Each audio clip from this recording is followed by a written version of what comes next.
karena terlalu fokus mempush peringkat sehingga lupa yang substansial. Jerman itu tidak begitu mementingkan akreditasi perguruan tinggi di Jerman itu tidak seberapa tinggi dibanding negara-negara maju yang lain, tapi mereka lebih berfokus pada pengajaran. Ada kata-kata khas AI. Jika artikel itu ditulis oleh seorang individu dan oleh sebuah entitas AI, maka AI-nya itu perlu dimasukkan sebagai penulis kedua, dan itu diperbolehkan. Kalau berbicara kecanggihan dan teknologi, generasi yang lebih baru selalu lebih unggul. Perubahan insidentil setiap 5 tahun sekali itu memang di sisi lain kadang mempersulit dunia pendidikan.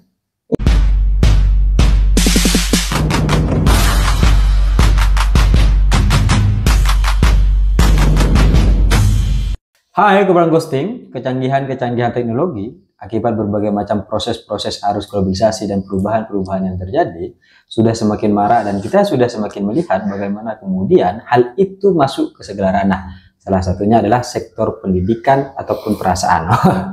Kalau sektor perasaan kan kecanggihan-kecanggihan ini akhirnya bisa mempertemukan kita jarak jauh dan sebagainya. Tapi ternyata teknologi atau kecanggihan-kecanggihan di dalam dunia pendidikan tidak sebatas tentang itu. Ada artificial intelligence atau kita bisa sebut dengan AI. Dan itu banyak macam-macamnya. Di Indonesia sendiri kita melihat bagaimana kemudian kementerian-kementerian, proses pergantian kabinet itu juga mengalami berbagai macam kebijakan-kebijakan yang akhirnya berpengaruh kepada pendidikan. Betul. Mungkin dulu salah satu kenapa akhirnya Nadiem Makarim, mungkin orang-orang kan protes, apa Nadiem Makarim ini harus jadi menteri pendidikan? Dia kan latar belakangnya adalah soal bisnis, apalagi dia mengembangkan aplikasi yang namanya Gojek, platform digital ya. Mungkin harapannya pada saat itu digital akhirnya bisa masuk ke dalam dunia pendidikan, meskipun pada akhirnya dipaksakan ketika ada yang namanya wabah COVID. Itu terjadi begitu besar, dan hari ini kita sudah merasakan berbagai macam kecanggihan-kecanggihan itu. Cuma saya kan ngertinya soal AI ini kadang nggak banyak kan. Kita ngertinya nggak banyak. Sama sih. Sama. Kalau dulu kita bisa searching berbagai macam hal di Google misalnya, itu kan salah satu kecanggihan teknologi. Sekarang ada ChatGPT dan sebagainya. Tapi saya pahamnya cuma ChatGPT aja gitu. Apakah kemudian akhirnya dari hal-hal yang ada ini akan menurunkan kualitas pendidikan kita, karena kita akhirnya jadi malas untuk kemudian baca, menganalisa itu. Sekali ngetik di ChatGPT keluar semua. Itu gimana ini? Oke, terima kasih atas pertanyaannya. Halo korban ghosting ya. Semua, saya sepertinya juga korban ghosting sih. Ya. Tapi ingat-ingat soal AI yang meranah ke perasaan manusia. Ada sebuah film yang mungkin teman-teman boleh tonton, judulnya Her, tahun 2013. Tahun 2013 itu ada film seorang pria yang dia itu sampai menaruh perasaan lebih kepada AI. Artinya dia ingin bercinta dengan AI dan membayangkan AI itu seperti manusia. Nah, sebelum saya menjawab pertanyaan tadi, saya membuat klaim dulu nih. Karena saya bukan berasal dari jurusan teknologi pendidikan, tapi dari jurusan pendidikan bahasa Indonesia. Oh iya, saya lupa kasih tahu itu. Ya, tidak apa-apa, santai aja. Kebetulan saya kemarin dengan teman-teman di kelas Pasca Sarjana itu membahas sebuah buku karyanya Nick Bostrom yang terbit pada tahun 2014. Judulnya Super Intelligent, Pets and Danger. Teman-teman itu bisa cari juga. Buku itu membahas tentang berbagai hal mengenai artificial intelligence tahun 2014, dan salah satu kata kunci di situ adalah super intelligence atau kecerdasan yang begitu amat sangat super. Dan kemungkinan ketakutan atau pandangan-pandangan Nick Bostrom tidak hanya ketakutan sih. Kalau melihat di buku itu ada dua konsep sebenarnya, ada utopia, ada distopia. Utopia itu ketika Nick Bostrom membayangkan sebuah keindahan kolaboratif antara artificial intelligence. Kalau kita lihat dari segi bahasa kan artificial intelligence berarti kecerdasan yang meniru atau menyerupai dari intelligence kita, intelligence manusia. Dia membayangkan sebuah kolaboratif. Tapi ternyata di sisi lain dia juga membayangkan sebuah konsep distopia. Distopia itu ketika AI ini justru dapat mendistorsi bahkan melawan manusia. Kalau teman-teman pernah melihat atau korban ghosting pernah melihat film Avengers yang judulnya Age of Ultron, si Iron Man itu pernah membuat sebuah robot namanya Ultron yang dia itu didesain memiliki hampir menyerupai dengan si Jarvis. Jarvis itu kan pakaian besinya Iron Man kan. Iya. Tapi tidak digunakan oleh manusia. Artinya dia punya chip yang ditanam di kepalanya sendiri dan memiliki kecerdasan. Nah, pada suatu ketika 3 atau 4 tahun setelah Ultron ini diciptakan, ternyata kok dilalah si Ultron ini bikin pasukan sendiri dan sampai melawan manusia. Bahkan si Iron Man ini harus mengumpulkan para Avengers untuk melawan si Ultron. Nah, ada ketakutan semacam itu yang juga dipikirkan oleh seorang Nick Bostrom. Nah, kalau pertanyaannya tadi adalah sekarang saat yang paling terkenal mungkin ChatGPT 4.0 ya. Terkenal banget lah itu. Yang paling banyak digunakan juga itu mungkin ChatGPT 4.0. Keberadaan itu memang kalau mengutip katanya Prof. Stella Christie yang kampusnya di bawah kampusnya di bawah UM itu. Ya. Singapura University nomor 8. UM nomor 7, coy. Tapi UM gak ada jadi menteri. Oh iya, kita tidak dapat jatah ya kebetulan. Out of context. Tapi yang jelas Prof. Stella itu sebagai Wamen Kementerian Pendidikan Tinggi mengatakan bahwa kita ya saya tidak akan mengutip persis ya, tapi kurang lebihnya beliau mengatakan bahwa kita tidak boleh mengandalkan AI itu 100%. Artinya saat ini dia itu hanya digunakan sebagai piranti alat untuk memantik ide kita. Nah, kalau mengutip katanya Prof. Rofiuddin, pengajar mata kuliah filsafat bahasa di kelas saya kemarin saat diskusi soal AI, beliau mengatakan kemunculan AI itu fenomenanya hampir mirip dengan kemunculan kalkulator pada masanya. Kalau kita ingat, kalkulator itu kan dulu juga diprediksi sebelum era komputer ya, dia akan sangat membahayakan bagi manusia. Manusia akan menjadi sangat instan karena tinggal mengetik angka sedemikian rupa langsung jadi. Tapi pada akhirnya ada hal-hal yang lebih canggih daripada itu. Kalau AI kemunculannya itu hampir mirip. Jadi sejauh ini AI itu memang hanya bisa dan paling maksimal menjadi alat. Sekalipun nih dia bisa menjawab semua hal. Nah, di dalam AI yang saya tahu dan pahami itu ada sebuah algoritma. Kalau ada penelitian dari China, dia mengatakan AI itu seperti halnya anak kecil yang berusia 9 tahun. Ketika kita berbicara dengan anak yang usianya masih 9 sampai 15 tahun, mereka itu menyerap semua hal dan bisa membuat feedback atau timbal balik untuk mengeluarkannya kembali. Sama halnya dengan algoritma di AI. Semakin banyak kita meminta jawaban dari sebuah pertanyaan dan semakin banyak kita menginput sebuah PDF atau sebuah data kepada AI dengan atas nama akun kita, maka AI itu juga akan semakin pintar, akan semakin bisa menjawab. Paling sederhana saya bisa beri contoh dalam menulis berita ya. Waktu 2023 kalau tidak salah, AI itu belum se-update tahun-tahun sekarang ini. Jadi ketika itu saya pernah meminta menulis kasus terupdate. Kasusnya Sambo itu kalau tidak salah 2023 nyaris 2024 kan, atau 2024 awal lah. Saya minta untuk menulis itu, dia belum bisa. Tapi berbeda halnya ketika kita beri dia data tentang siapa itu Sambo, kronologi kasusnya gimana, kemudian kita minta dia untuk menulis berita yang dengan parafrase dan dengan judul yang baik, yang sesuai SEO, Search Engine Optimize, maka dia akan menghasilkan tulisan. Atau mungkin akhirnya gini, memberikan bahan untuk kemudian dikelola. Betul. Jadi idenya dari manusia yang memproduksi AI hasilnya. Iya, betul. Jadi ide utamanya tetap dari kita. Misalnya kita meminta judul skripsi atau judul tesis, bisa saja dari AI, tapi harus ada prompt yang detail. Prompt itu kan perintah ya. Sama ketika kita memerintah anak usia 9 sampai 15 tahun, kalau perintahnya tidak jelas, pasti dia banyak pertanyaan.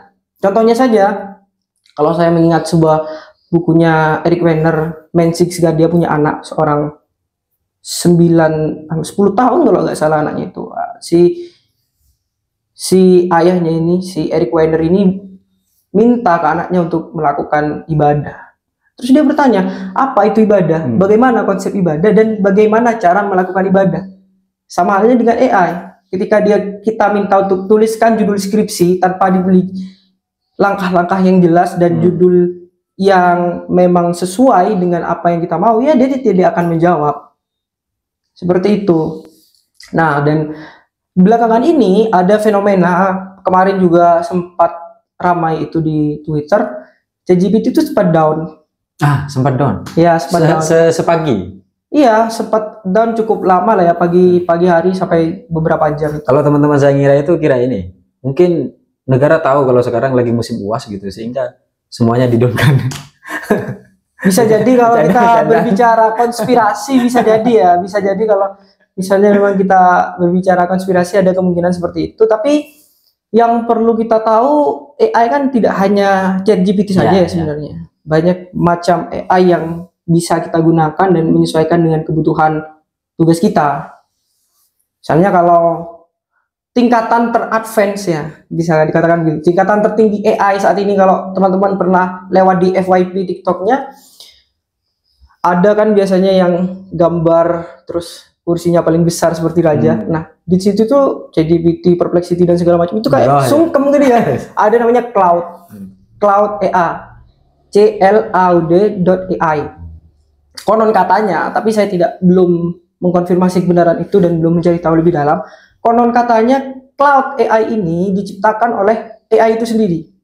Entah AI yang mana, entah itu ChatGPT atau miliknya Microsoft atau miliknya Google.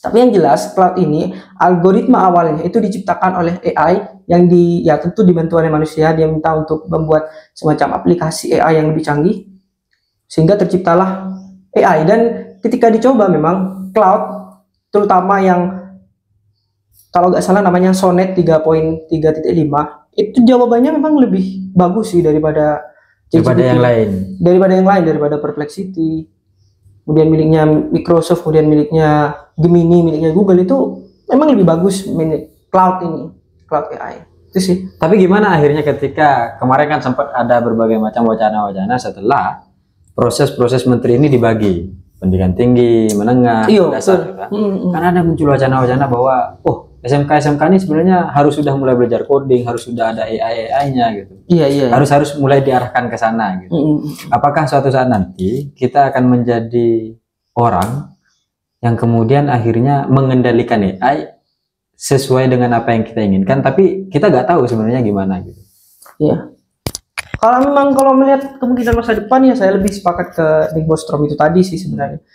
Cuma dengan dipecahnya 3 kementerian ini, artinya bisa lebih terfokuskan lagi ya struktur pendidikan yang ada di Indonesia. Meskipun memang kalau saya kemarin sempat ya ngobrol dikit lah dengan salah seorang guru besar di UB, perubahan insidentil setiap 5 tahun sekali itu memang di sisi lain kadang mempersulit dunia pendidikan.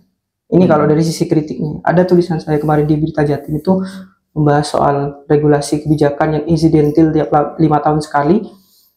Itu kadang mempersulit secara regulatif. Misalnya saat ini orang-orang sudah ingin mengaplikasikan konsep Merdeka Belajar, Kampus Merdeka, dan kemudian akan ada konsep terutama di Dirjen Pendidikan atau di Kementerian Pendidikan Menengah yang menterinya Prof. Mukti, itu akan ada konsep deep learning.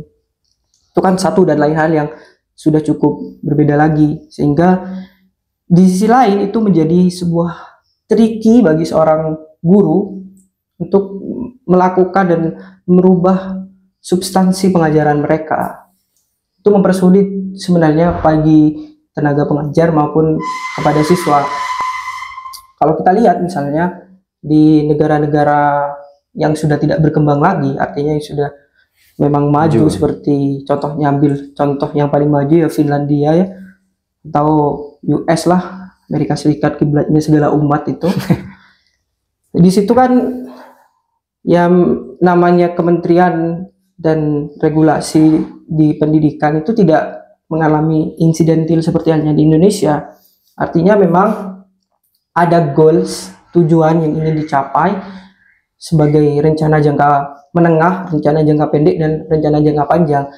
Dan saya pikir ketika ada Indonesia misalnya punya rencana jangka panjang tahun 2045 sebagai goal generation, akan susah bisa tercapai ketika ada unsur mendasar yang insidentil dan selalu berubah selama 5 tahun sekali. Tidak ada renstra atau rencana jangka pendek, jangka menengah, dan jangka panjang itu akan rusak kalau kementerian dan strukturalisasinya juga berubah. Beda kepala, beda juga konsep. Tapi dari berbagai macam yang ada kayaknya, dari berbagai macam selama inilah, selama saya dewasa, mengikuti proses-proses pemilu, perubahan-perubahan kebijakan terjadi, kayaknya memang dalam sektor pendidikan nggak ada kebijakan yang akhirnya dia tujuannya ke depan gitu. Tujuannya dalam arti kayak pemerintah atau negara ini punya tujuan khusus tentang kemana sih sebenarnya arah pendidikan yang dibawa gitu. Sehingga selalu berubah lah kebijakannya. Dan perubahan-perubahan itu akhirnya juga berdampak kepada semua hal. Iya, betul. Yang satu belum selesai dievaluasi lagi, satu belum selesai dievaluasi lagi. Kayak gak punya masa depan kita ini. Termasuk soal regulasi AI, ya memang ada ya bukunya kementerian ini, Sobat Hosting, yang panduan penggunaan generatif artificial intelligence, tapi di situ tidak ada penjelasan secara spesifik tentang rules digunakan. Misalnya saya berbicara di perguruan tinggi ya, karena saya mengajarnya di perguruan tinggi. Misalnya di kelas, mahasiswa itu dalam kelas menulis artikel ilmiah maupun dalam kelas menulis kreatif itu boleh menggunakan AI seberapa persen, dan alat apa atau tools apa yang mendukung untuk mendeteksi AI. Karena kan itu bisa diakali semua, ada hack-hacknya sendiri. Dan saya rasa kalau berbicara kecanggihan dan teknologi, generasi yang lebih baru selalu lebih unggul, selalu lebih tahu ya, selalu lebih tahu. Sedangkan pengajar kita, sedangkan permasalahannya ketika suatu mata kuliah itu diajar oleh dosen yang mohon maaf lumayan senior, kadang sedikit tertinggal. Saya sendiri, saya mengakui dari segi teknologi mungkin lebih unggul mahasiswa-mahasiswa saya, meskipun kita secara gap generasi tidak begitu jauh. Artinya sama-sama Gen Z, masih sama-sama Gen Z, karena secara rentan usia saya memang masih Gen Z. Tapi platform mereka itu sudah jauh lebih canggih dalam menggunakan artificial intelligence. Tadi malam saya sempat ngopi kan sama mahasiswa kan. Malah saya baru tahu ada namanya black box AI. Itu dikasih tahu mahasiswa. Dan di dalam black box AI ini kayak semacam hack-hackan yang dia itu menyediakan AI secara gratis. Di dalamnya udah ada cloud, di dalamnya udah ada ChatGPT, di dalamnya udah ada Perplexity, di dalamnya udah ada Gemini, dan itu premium semua. Oh, jadi ini bagian premiumnya. Iya, black box ini kayak black market gitu ya. Kayak macam Sci-Hub, mungkin teman-teman pernah tahu Sci-Hub itu untuk membuka jurnal yang dikunci, atau Library Genesis ya, LibGen, semacam itu, tapi ini versi AI-nya gitu. Ya, itu saya baru tahu dari malam. Ya, saya pikir perlu ada regulasi yang jelas, perlu ada regulasi yang khusus. Dan kalau memang belum diakomodir oleh negara, oleh sebuah kebijakan, saya rasa sebagai pengajar itu perlu membuat batasan yang jelas di kelas. Misalnya dalam mengajar mata kuliah pendidikan bahasa Indonesia, saya memperbolehkan mahasiswa itu 40% menggunakan AI dan 20% plagiasi. Karena plagiasi sama AI itu berbeda ya, dua hal yang berbeda. Kalau plagiasi itu kita murni copy paste, sementara kalau AI itu kita berarti meminta bantuan AI. Dan di Turnitin sekarang sudah ada cek untuk AI. Beda tools. Ada yang khusus plagiasi, ada yang menggunakan Turnitin untuk deteksi AI. Ada juga yang cukup bagus namanya Hi-Fi Detector, itu lumayan bagus juga untuk mendeteksi seberapa AI yang digunakan dalam suatu artikel. Kenapa saya memilih 40%? Kemarin kalau kita tahu saat ada penghargaan internasional Pulitzer, penghargaan bagi penulis-penulis internasional yang salah satu bidangnya adalah bidang jurnalistik, itu yang saya ketahui karena yang paling dekat dengan saya rasa tulisan jurnalistik juga tidak jauh signifikan berbedanya dengan tulisan ilmiah. Pemenang juara satu itu 50% manusia dan 50% dia kolaborasi dengan AI. Artinya memang sudah ada kesempatan dan kemungkinan untuk sebuah penghargaan itu tidak hanya diciptakan oleh manusia, tetapi manusia juga minta bantuan AI. Bahkan sekelas jurnal Scopus, tapi saya lupa namanya apa, nama jurnal Scopusnya apa, ada yang memang menyarankan ketika artikel itu ditulis oleh seorang individu dan oleh sebuah entitas AI, maka AI-nya itu perlu dimasukkan sebagai penulis kedua. Dan itu diperbolehkan. Penulis kedua? Ada. Penulisnya gimana? AI gitu? Artificial intelligence. Oh gitu. Penulis satunya misalnya Muhammad Afnan Alfian, penulis duanya ya artificial intelligence. Oh gitu. Ada itu regulasinya. Coba nanti dicari. Tapi akhirnya ya, sebelum akhirnya masuk ke bagaimana kemudian dari dampak-dampak itu yang barusan dijelaskan terkait dunia pendidikan sudah memperbolehkan hal itu untuk kemudian terlibat misalnya. Tapi mengingat yang kalimat yang tadi, ketika akhirnya generasi yang lebih muda itu lebih paham. Sedangkan orang-orang yang kemudian menempati di pucuk-pucuk pimpinan pengambil keputusan membuat kebijakan, ini kan orang-orang lama. Bagaimana akhirnya nanti bisa sinkron antara apa yang menjadi kebutuhan dengan apa yang diberikan oleh pemerintah dan negara. Kalau satu posisi kondisinya yang buat kebijakan ada generasi lama, tapi yang merasakan kebijakan generasi baru, dan yang lebih tahu terkait dengan perubahan-perubahan itu yang kemudian semakin cepat, generasi baru ini. Nah, ini gimana nanti sinkronisasinya ini? Oke. Menarik sih pertanyaan itu. Tapi yang jelas, kupikir itu tidak berlaku secara generik ya, tapi secara pandanganku seperti itu. Hanya saja seorang pimpinan pasti di perguruan tinggi maupun di kementerian itu pasti memiliki staff ya.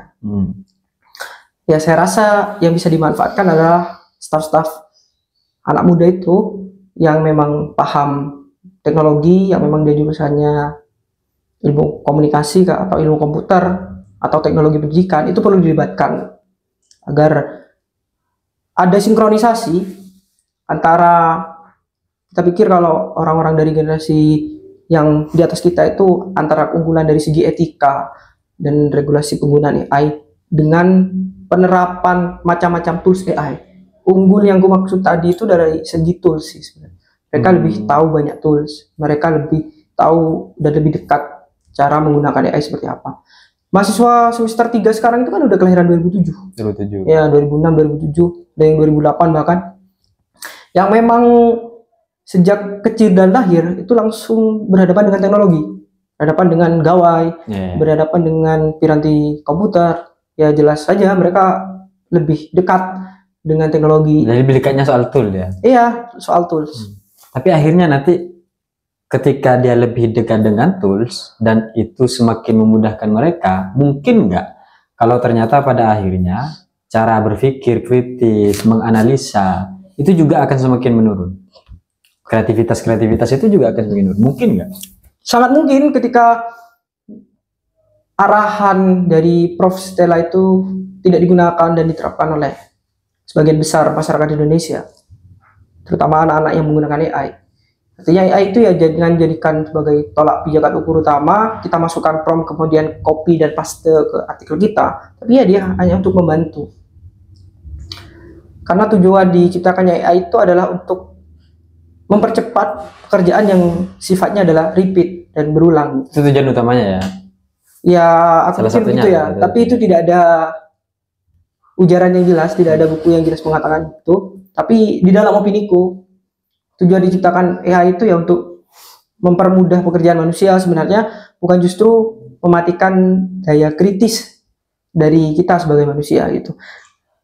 Ya, caranya adalah ketika kita memasukkan prompt dan meminta AI untuk membuat sesuatu, maka baca dulu secara seksama. Karena ada, kalau dari segi bahasa, ada kata-kata khas AI. Khas? Yang kalau kita baca, punya karakteristik. ini gayanya AI banget nih. Misalnya di dalam kalimat, bukan kalimat tanya, di dalam kalimat paragraf utama, itu sering kali muncul kata tanya. Bagaimana, apa. Nah, itu di dalam kalimat ilmiah tidak boleh sebenarnya tiba-tiba muncul kalimat tanya di tengah-tengah kalimat.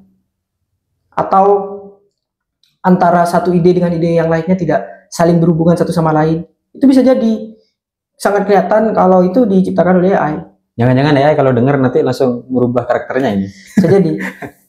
Karena itu yang aku bilang punya karakter gitu ChatGPT sih.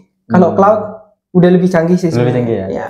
Dan melihat misalnya dari berbagai macam proses yang kemudian ada terkait dengan pendidikan dan AI misalnya, kita kan selalu dituntut untuk tetap mempertahankan analisis kritisnya, tetap dituntut untuk kemudian melatih daya kritis, terus relasi-relasi yang kemudiannya dikaitkan antara satu hal dengan hal yang lain. Tapi di satu sisi, apakah kemudian dalam proses pendidikan kita, perintah-perintah itu sudah sesuai nggak dengan rekomendasi-rekomendasi, aturan-aturan yang disiapkan oleh perguruan tinggi atau negara? Perintah yang di AI maksudnya? Maksudnya yang ini, kita kan dituntut supaya mahasiswa kita itu tetap berdaya kritis gitu kan, tetap menggunakan analisa, bukan hanya ketergantungan kepada AI. Tapi dalam satu posisi kebijakan-kebijakannya ini di dalam kampus ataupun di sisi lain, misalnya kadang kan kita dituntut untuk pokoknya buat artikel Scopus, pokoknya buat artikel Cinta 2 misalnya. Nah, tuntutan-tuntutan itu tidak sesuai dengan apa yang akhirnya disiapkan oleh universitas untuk menjangkau. Akhirnya cara praktisnya adalah menggunakan AI. Atau cara praktisnya akhirnya lahir yang namanya jokian-jokian misalnya. Nah, hal ini kan akhirnya terjadi kebohongan-kebohongan akademik yang suatu saat nanti itu juga akan berdampak kepada generasi-generasinya atau orang-orang yang menggunakannya. Dan untuk mencegah itu terjadi itu, karena mungkin ini podcastnya juga santai, jadi aku ingin menyampaikan sesuatu yang mungkin bersifat teoritik dan asumtif sekali. Sebenarnya jurnal-jurnal itu sangat bersifat bisnis ya. Saya pikir begitu. Karena kenapa? Di Sinta misalnya ada proses yang namanya fast track review. Kalau kita punya sedemikian besar uang, kemudian kita mau fast track review bisa. Dan di Scopus misalnya, harganya satu jurnal kalau internasional itu kan kalau dikonversi ke Indonesia bisa 18 sampai 20 juta. Itu kalau di humaniora, kalau di sains bisa lebih mahal. Nah, sebenarnya tugas-tugas akhir yang memberi prasyarat harus termuat Sinta dan Scopus itu kupikir hanya ada dan terjadi di Indonesia ya. Aku belum tahu di negara lain. Nah, kemarin aku sempat ngobrol sama salah seorang teman yang dia S2 di Australia, di Monash University, jurusan linguistik. Di sana itu bahkan dia tidak melakukan dan menulis yang namanya tesis, dan tugas akhirnya dia tidak ada yang namanya jurnal, tapi berbentuk pilot project apa yang dia teliti dan dibuat laporan hasil penelitian. Sudah cukup selesai di situ. Tidak ada yang namanya keributan untuk jurnal, tidak ada yang namanya keributan untuk membuat Sinta, bahkan membuat sekelas tesis. Nah, kemarin Wamenristek Dikti yang satunya, Prof. Fauzan, yang telah menjadi rektor di UMM, ada sempat mengisi salah satu acara di UMM, dan teman saya itu menulis angle yang cukup bagus, namanya Mas Vicky dari Times Indonesia. Di perkataannya Prof. Fauzan itu, beliau sempat mewacanakan bahwa nanti untuk menjadi, kalau tidak salah guru besar ya, kalau tidak salah teman-teman boleh klarifikasi lagi, itu tidak lagi diperlukan untuk menulis harus Scopus gitu. Dan ada kemungkinan juga regulasi itu bakal mengikuti pada turunan-turunan yang lainnya, entah memang dibuat semacam pilot project tugas akhir, atau nanti akan dibuat harus menulis book chapter yang intinya tidak terlalu berbau bisnis gitu. Karena jurnal-jurnal itu kupikir ya, meskipun cara menulisnya memang ada cara-cara dan hack-hack khususnya, ada cara-cara khususnya, ada tahapan-tahapan khususnya, tapi sebagian besar itu sudah berbau semacam bisnis gitu. Jadi kupikir semacam menulis artikel Scopus ataupun menulis artikel Sinta, asalkan kita tekun dan mempelajari itu secara rigid dan secara terstruktur, bisa-bisa saja.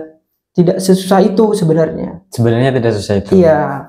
Dan kalau berbicara apakah perguruan tinggi itu sudah mempunyai kesiapan untuk menyiapkan mahasiswanya agar bisa lulus dan memenuhi prasyarat, kalau S2 termuat di Sinta 2 atau kalau S3 harus termuat di Scopus. Bahkan di beberapa kampus itu sudah ada tim khusus yang memang akan membantu mahasiswanya untuk melakukan itu. Tapi tim khusus ini semacam sebuah keterpaksaan atau dipaksa gitu, dipush. Dipush oleh universitas? Iya, dipush untuk dia bisa, mahasiswa bisa termuat di Scopus, mahasiswa bisa termuat di Sinta, dan itu cukup mempersulit sih sebenarnya. Dan ini sebenarnya kalau di luar negeri misalnya itu tidak menerapkan itu, berarti kita ini berkaca kemana sebenarnya akhirnya? Ini kan pasti ada keterkaitannya dengan peringkat-peringkat juga. Iya, iya. Mungkin karena memang kita negara postkolonial ya, yang masih berkembang.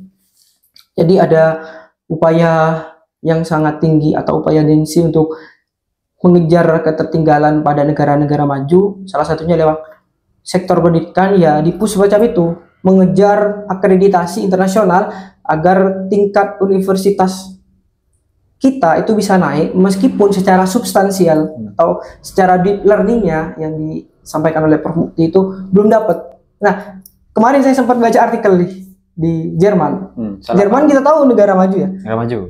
Soal akreditasi perguruan tinggi. Akreditasi perguruan tinggi, Jerman itu tidak begitu mementingkan akreditasi. Akreditasi perguruan tinggi di Jerman itu tidak seberapa tinggi dibanding negara-negara maju yang lain. Tapi mereka lebih berfokus pada pengajaran. Kalau kita berbicara dari segi seni dan budaya lah, di situ ada Goethe University. Ya meskipun mungkin secara internasional itu tidak begitu mencolok dari segi peringkat, tapi pengajarannya sangat bagus. Ya daripada universitas-universitas yang akhirnya mengejar peringkat. Iya, di Indonesia lah misalnya ya. Karena terlalu fokus mempush peringkat sehingga lupa yang substansial, yaitu pengajaran di dalam kelas. Itu sih aku pikir. Atau memang ternyata perguruan tingginya ini agak-agak laku sehingga salah satu promosinya dengan peringkat. Sempat pernah disinggung sih persoalan hal tersebut karena kan saya di jurnalis bidang pendidikan kan. Isunya sih katanya peringkat itu sebenarnya tidak perlu dipublikasikan secara masif ke media massa. Karena peringkat itu sebenarnya bersifat personal, bersifat tertutup juga. Nah, tapi karena ada entah perguruan tinggi mana yang mulai dulu untuk show off di media sosial dan show up di sosial media massa, sehingga semua mengikuti. Kalau nggak gitu ya benar katamu tadi, kalah promosi nanti. Kalah mahasiswa. Dikira nanti punya kita agak maju ya. Iya, sehingga memunculkan wacana-wacana konsep yang aku pikir itu terlalu utopia gitu. Utopia bukan dalam artian yang bagus ya, tapi terlalu bermimpi yang tinggi gitu. Ada sekarang banyak muncul tagline konsep meroket, kemudian International University Melesat. Yang sepertinya secara dasar dan fundamental itu belum siap untuk itu, tapi dipaksakan untuk sampai kepada tahap itu. Berkaitan dengan kalimat kata mimpi yang barusan dibicarakan, sampai pernah bermimpi untuk jadi menteri nggak? Enggak sih, mimpiku sudah jauh lebih sederhana sih sekarang ya. Mimpiku sudah jauh lebih sederhana ya. Yang penting nanti fokus di kepakaran dan bidangku di bidang sastra dan jadi guru besar bidang sastra. Aku pikir sudah cukup di situ, menciptakan dan menghasilkan, mungkin nanti menulis buku kajian dan menulis buku populer, novel atau puisi. Aku pikir sudah cukup di situ. Itu tidak ada untuk sampai ke tahap menjadi menteri, karena apa ya, jabatan-jabatan politis itu bukan dicapai dengan bidang keilmuan sebenarnya, tapi juga ada unsur politis. Iya, ada unsur politis dan lobbying. Nah, aku agak malas untuk melakukan tahap-tahap lobbying, kemudian harus melakukan konsensus sana sini, bertemu banyak orang. Lebih nyaman dengan dunia yang memang fokus di duniaku sendiri gitu. Karena ya itu lagi ya, di Indonesia itu kita dituntut untuk menjadi seorang spesialis ya, alih-alih generalis ya.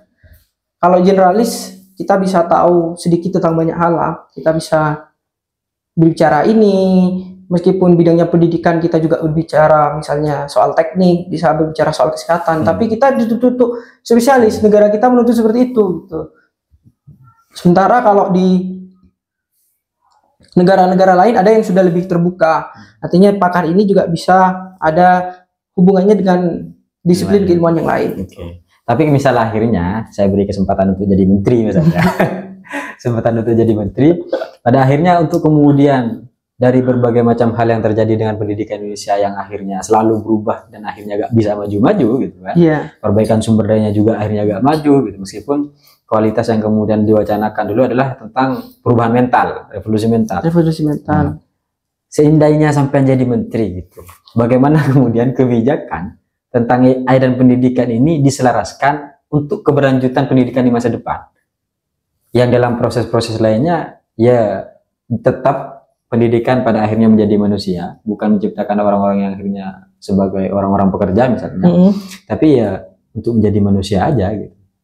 Tapi dalam satu posisi kan akhirnya kita seolah-olah dari berbagai macam yang ada, program-program yang ada, dituntut agar memiliki keterampilan dan suatu saat kita bisa kerja gitu. Padahal saat kita bisa belajar dengan baik, kita pasti punya keterampilan, kan gitu tuh. Mungkin ya, mungkin pandangan saya mungkin. Nah, kalau akhirnya sampai menjadi menteri misalnya, rekomendasi apa yang sampai berikan? Ya, sebenarnya kalau pertanyaan begitu cukup susah ya, karena mimpi saya tidak sejauh untuk sampai menjadi menteri sih sebenarnya. Saya Ini sebagai guru besar yang Mm-mm. didatangi politisi, Mm-mm. kemudian dia minta diminta saran untuk gimana nih gitu. pendidikan di Indonesia ya. Serasa jadi Prof Joko. Maaf ya Prof, saya sebut-sebut. Kalau berbicara seperti itu, kemarin ketika menuliskan paper untuk beasiswa itu ada yang namanya long plan, ada middle plan, ada Iya. short plan. Short plan itu jangka pendek, kemudian ada jangka menengah dan juga jangka panjang. Kalau jangka pendeknya sebenarnya yang paling terlihat di depan mata dulu untuk membuat pendidikan di Indonesia lebih bagus itu ya mensejahterakan dulu sih. Karena Siapa? sejahtera dari segi pengajar. Pengajarnya disejahterakan dulu semua, baik itu guru. Kalau dosen mungkin sudah cukup sejahtera kalau kelas pangkatnya sudah tinggi ya. Gitu. Tapi kalau dosen-dosen awal saya rasa belum. Yang agak banyak trikinya kan yang pendidikan menengah dan pendidikan SD. Pendidikan dasar, pendidikan menengah. Itu kalau sudah, aku pikir kalau sudah disejahterakan dalam jangka pendek, artinya bayaran mereka sudah tercukupi, ya dalam praktik di kelas mereka sudah tidak akan memikirkan untuk mencari proyek-proyek lain di luar kelas. Nah, di dosen pun begitu, sebenarnya belum bisa dikatakan sejahtera 100% ya, karena mereka punya 3 tuntutan Tridharma perguruan tinggi. Ada pendidikan, ada pengajaran, ada penelitian, ada pengabdian. Ya kalau semua harus dituntut mempunyai 1000 tangan ya susah. Jadi memang yang memang akan fokus di pendidikan ya udah fokus di pendidikan. Yang akan memang fokus di penelitian ya udah fokus di penelitian. Yang akan memang fokus di pengabdian ya udah fokus di pengabdian. Artinya atau tingkat kepakaran untuk kenaikan jabatan dari asisten ahli lektor kepala, dari asisten ahli lektor kepala kemudian guru besar, itu jangan dilihat semua aspek. Agak susah sebenarnya kalau dilihat semua aspek itu. Ngajar di kelas nanti gak fokus. Jadinya seperti itu. Itu kalau long plan-nya harus ada kesejahteraan dulu ya daripada pengajarnya. Harus tenang dulu dengan dirinya sendiri. Ketika dia sudah tenang dirinya sendiri, dia bisa bersikap secara maksimal dalam mempraktikkan pelajaran di dalam kelas. Nah, untuk middle plan-nya baru ke tingkatan yang ada di universitas nantinya. Di universitas itu memiliki regulasi, kalau konteksnya adalah AI, memiliki regulasi yang jelas, yang itu datangnya nanti dari pusat, tentang penggunaan dan penerapan AI di kelas itu harus melakukan yang namanya kolaboratif. Ketika si guru sudah sejahtera, mereka diberi pelatihan dalam pengajaran yang selalu ter-up to date, terutama urusannya dengan teknologi yang disesuaikan dengan bidang kepakarannya masing-masing, maka itu bisa diimplementasikan di kelas, dan mahasiswa itu juga akan lebih percaya ketika diberitahu oleh orang yang memang sudah mendapatkan pelatihan soal AI. Nah, dalam jangka jauhnya atau long plan-nya, sebagai di bukunya Nick Bostrom yang Super Intelligent Pets and Danger itu, dia mengatakan bahwa kebijakan AI ini, kebijakan soal artificial intelligence ini tidak hanya berlaku di dunia pendidikan, tetapi juga di semua jenis berbagai disiplin keilmuan. Yang perlu mengambil regulasi, harus ada keterhubungan antar satu negara dengan negara yang lainnya. Ada payung khusus yang memang memberi dan membatasi tentang pengembangan dan penggunaan AI. Ketika orang-orang sudah cerdas dalam memanfaatkan AI, guru sudah cerdas misalnya, kemudian yang diajari sudah cerdas, anak-anak SMK, anak-anak SMA, mahasiswa sudah cerdas. Kecerdasan ini akan sangat dimungkinkan untuk mereka menciptakan sebuah hal baru dan lebih canggih daripada AI. Nah, kalau tidak ada regulasi yang kemudian bisa mengawasi pengembangan itu, maka berbahaya. Akan timbul yang namanya super intelligence yang berbentuk emulator atau emulasi, yang kuceritakan seperti Age of Ultron tadi. Dia sebuah chip, sebuah piranti dimasukkan ke kepala sebuah robot. Robot itu menjadi canggih dan bisa melampaui manusia.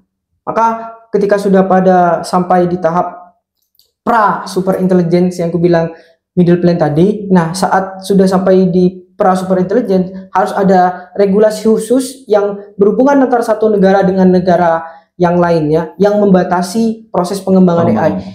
Itu perlu melibatkan, bisa jadi ya, harus ada polisi teknologi misalnya. Ada polisi teknologi ya? Polisi teknologi yang khusus mengawasi itu. Ya, aku pikir ini bukan mendiskreditkan penertib kebijakan di Indonesia ya, seperti polisi ataupun TNI. Tapi secara teknologi mereka seringkali bobol.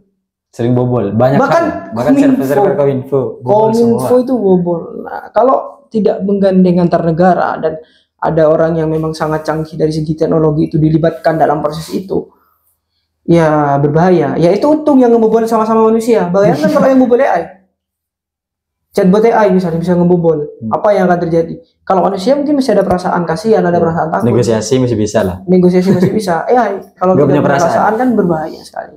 Kayak dia gak punya perasaan ya. Oke. Jadi pada akhirnya ternyata semua hal yang berlebih itu memang nggak baik kayaknya. Baik itu perasaan ataupun penggunaan AI yang berlebih sehingga Betul. menguasai tubuh kita. Betul sekali.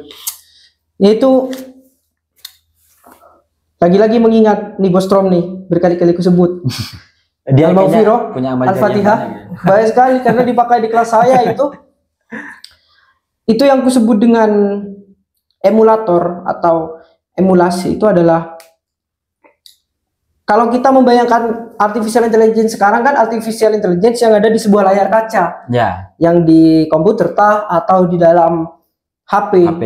Nah, kalau sudah pada sampai di tahap emulator atau emulasi, dia itu berbentuk sebuah mesin. Mesin atau robot? Pernah tahu proyeknya Elon Musk Ah ya. yang menciptakan SpaceX dalam bentuk robot? Ya seperti itu, emulator, tapi jauh lebih canggih daripada itu. Itu yang ditaklukkan oleh Nick Bostrom ketika itu terlanjur diciptakan dan terlalu canggih secara teknologi, maka itu ada kemungkinan berpotensi menciptakan manusia. Tapi ada kemungkinan pada akhirnya tenaga-tenaga pendidik kita ini berganti. Ada kemungkinan soal itu enggak? Yang berbau repeat sebenarnya sangat berpotensi untuk tergantikan. Administratur, Repeat ya. ya, yang berulang. Administratur, administrasi, Kasir gitu ya. kemudian kasir, pokoknya dia yang pekerjaannya itu berulang dan bisa by system, itu sangat dimungkinkan digantikan.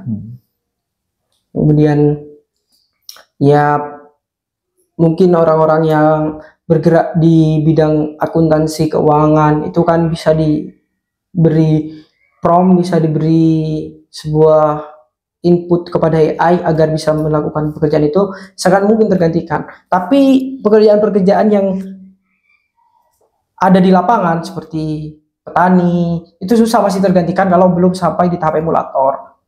Atau misalnya penulis sastra, AI kan nggak punya rasa. Punya rasa. Susah. Dia nggak merasakan kondisi ke alam. Tidak, dia cuma cerdas tapi tidak memiliki perasaan. Minusnya. Tapi kalau akhirnya nanti jadi emulator gitu, atau ternyata nanti TU tenaga tata usaha yang kemudian ada di universitas itu berubah semua. Ada kemungkinan seperti itu nanti. Dan secara biaya bisa memangkas bahkan kan? Iya. Kan tidak perlu membayar. Tinggal satu kali beli alat, dia cukup di charger, selamanya udah bisa terpakai. Kalau rusak tinggal beli lagi, nggak perlu ada repeat bayaran. Kalau kita kan dibayar per bulan. Iya. Kalau kita manusia kan harus dibayar per bulan. Yeah. Tapi pada akhirnya akan terjadi begitu ya. Kalau nggak salah, kata-katanya pendiri Microsoft apa kata-katanya pendiri Google ya, dia mengatakan bahwa AI itu tidak akan menggantikan manusia, kata dia. Oh ya. Tapi manusia yang tidak menguasai AI itu akan tergantikan oleh AI. Iya. Itu di tulisanku ada sih. Iya. Kayak peta buta sebenarnya berbicara AI itu. Peta buta. Iya, karena kita tidak tahu. Nah, di konsepnya si orang itu tadi, biar gak nyebut nama lagi. Ada yang kusebut tadi dengan ibit. Ya, ibit mengacu. Kenapa aku sebut tadi dengan peta buta? Karena tingkat perkembangan AI itu tidak bisa dihukum dengan law Moore, tidak bisa diukur dengan hukum Moore. Hukum Moore itu adalah hukum perkembangan kecanggihan komputer. Dari Pentium 1 ke Pentium 2 itu tetap kenaikannya. Kalau nggak salah 5 sampai 6 tahun. Tapi setelah itu? Kalau dari Pentium 2 ke Pentium 3 masih sama. Artinya sampai Intel Core i7 kemudian Core i5 kenaikannya itu stabil. Kalau AI nggak bisa diprediksi seperti itu katanya. Jadi bisa jadi dari AI yang biasa bisa jadi langsung super intelligence kalau AI itu sudah bisa mengembangkan dirinya sendiri gitu. Bisa Jadi tidak memproduksi stabil. dirinya sendiri. Iya, jadi tidak stabil. Hukum Laumur itu batal digunakan di kecanggihan teknologi yang berbau kecerdasan ini. Kalau kayak gitu berarti nanti bisa melampaui batas-batas tertentu. Iya, sangat dimungkinkan. Sangat dimungkinkan melampaui manusia bahkan. Tapi gak mungkin kan, ternyata yang hidup di dunia ini ala AI kan. Bisa jadi aja di suatu saat nanti kan, nggak tahu lagi lah. Ya. Sebagai kalimat penutup lah keadaan terkait dengan masa depan pendidikan dan AI ini, terkhususnya di Indonesia, apa yang kemudian akhirnya menjadi pesan lah kepada teman-teman korban ghosting yang akhirnya melihat pesan terkait dengan AI dalam pendidikan ini harusnya bagaimana dan seperti apa, kemudian keberlangsungan pendidikan kita masa depan ini tujuannya untuk apa sebenarnya. Sebagai kalimat penutup sekaligus kasih kotas gak apalah, bebas. Gak punya quotes aku. Ya, aduh, Gak suka bikin quotes. Quotesnya sampean, biar nanti ada potongan-potongan gitu. Terserah lah, tapi gak punya quotes. Yeah. Yang jelas, untuk AI itu kuasai dan pahamilah secara benar agar kita tidak tergantikan oleh AI. Kalau kita sudah bisa menguasai AI secara baik, maka kita bisa berlaku dan memanfaatkan AI secara maksimal, bukan untuk menyerahkan sepenuhnya kepada AI, tapi untuk menjadi pembantu dan mempercepat tugas-tugas kita. Untuk orientasi pendidikan Indonesia ke depan, aku pikir kita harus mengarahkan kembali dan membijaki pendidikan di Indonesia agar kita tidak menolak terhadap sebuah perkembangan teknologi itu. Mungkin kalau di kelas masih ada orang-orang yang sangat membatasi teknologi dan dia memilih cara-cara konvensional ujian dengan tulis, ya kalau kita tidak beradaptasi dengan teknologi maka kita yang akan digilas oleh teknologi. Oke, Muhammad Afnani Alefian. Digilas. Makasih Kak Daniel. Sama-sama.